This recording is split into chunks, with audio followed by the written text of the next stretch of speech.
গুরুর কাছে শিষ্য নাকি সন্তানের মতো। গুরু শিষ্য নিয়ে এই মতবাদ অনেকবারই শুনেছেন হয়তো।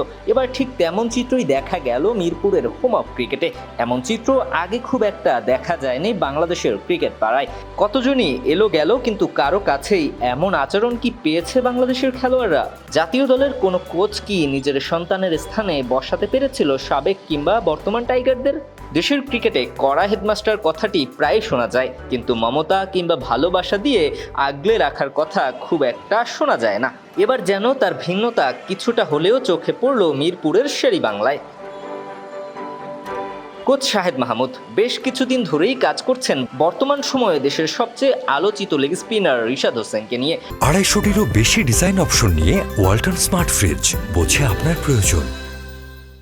শুরু থেকেই এই পাকিস্তানি নিজ শিষ্যকে হাতে ধরে শেখানোর চেষ্টা করে গেছে, কিন্তু আজ যা ঘটল তাতে কোচ শাহেদ মাহমুদের মানবিকতা কিংবা মানসিকতা নিয়ে আর কোনো প্রশ্ন থাকার কথাই নয়।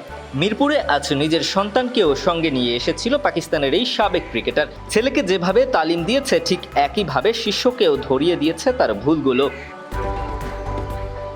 এবার আসুন একটা ভিডিও দেখাই। ব্যাগ থেকে কিছু একটা বের করছেন মাহমুদ।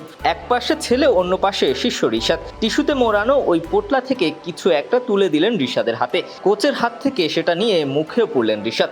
পাশে থাকা নিজ সন্তানকেও কিছু একটা খাইয়ে দিলেন রিশাদের গুরু। দেখে যতটুকু মনে হয়েছে খেজুর সদৃশ্য কিছু একটি তুলে দিলেন শিষ্য ও সন্তানের মুখে। শুরুতেই বলেছিলাম গুরুর কাছে নাকি শিষ্য নিজের পুত্রের মতোই।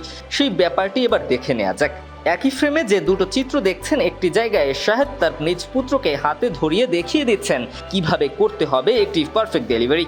ঠিক তার পাশের চিত্রে যেটি দেখছেন, সেখানে শিষ্য রিশাদ হোসেনকেও একইভাবে হাতে ধরে ভুলগুলো ধরিয়ে দিচ্ছিলেন শাহেদ মাহমুদ।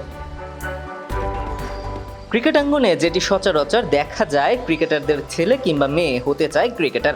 শাহেদ মাহমুদের বেলায়ও ঘটেনি তার ভিন্নতা। মিরপুরের একাডেমি মাঠে পা রেখেই তার ছেলে নেটে ব্যস্ত হয়ে পড়লেন হাত ঘোরাতে, তাও কিনা আবার বাবার মতো লেগ স্পিন।